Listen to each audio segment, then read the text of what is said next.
And the fate of Iraqi Christians or Chaldeans is a hot topic here in San Diego, which is home to one of the largest Chaldean populations in the country.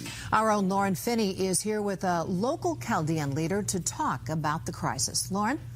Alan and Sandra, I'm here with Mark Arabo, who has been working to help Chaldeans in Iraq who are trying to come to the United States. Mark, thank you so much for being with us. And I know you received some good news that you'll be heading to the White House on Thursday to discuss this. What are you hoping to accomplish?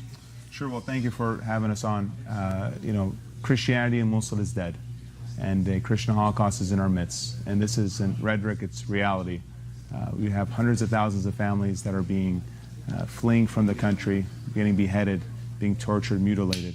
So we're doing everything we can with Congress, with the State Department, and I just got a phone call. I'll be heading to the White House on Thursday to meet with top White House officials to make sure that President Obama could move faster than ISIS is moving.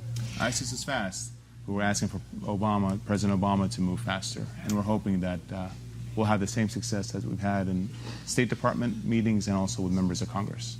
The images that we are seeing out of Iraq that I know you and I have talked about are just horrible, horrifying, and a lot of children are being killed and beheaded.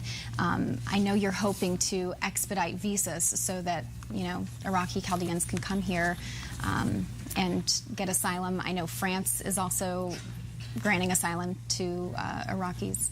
So we've had major success with the United Nations in the sense that France has stepped up as the first country to welcome these families that are being really tortured, mutilated, and beheaded to France. And we're hoping that Canada, Mexico, Brazil, and the United States will follow suit.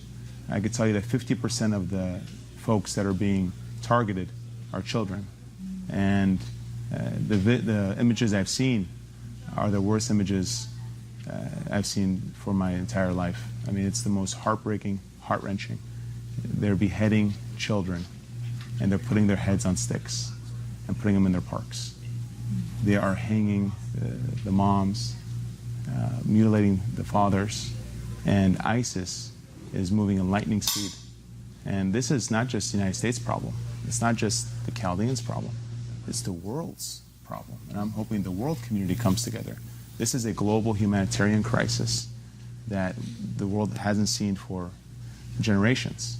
And we're hoping that everyone steps up and says that this should stop immediately. And we're hoping that our meetings at the White House will force President Obama and the State Department to act faster than they are. I mean, they are acting, but not as fast as ISIS is. House Resolution 683 is part of that, which you're hoping passes this week as well. Right. What exactly does that resolution do? So I want to really thank Congressman Juan Vargas for authoring the measure. A month ago, I was in Washington, D.C., and we crafted along with him and other members of Congress.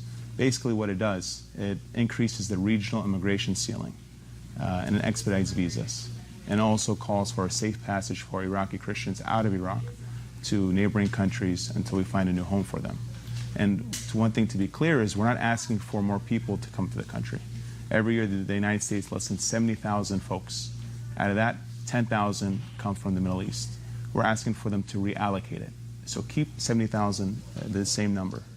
And instead of 10,000, make it around 30 or 40,000 to make sure that the world community steps up and gives these folks a chance not just to survive, but to live. Mark Arabo, thank you so much for being here, and we will be getting updates from you on your meetings in Washington this week. Thank you so much. Thank you.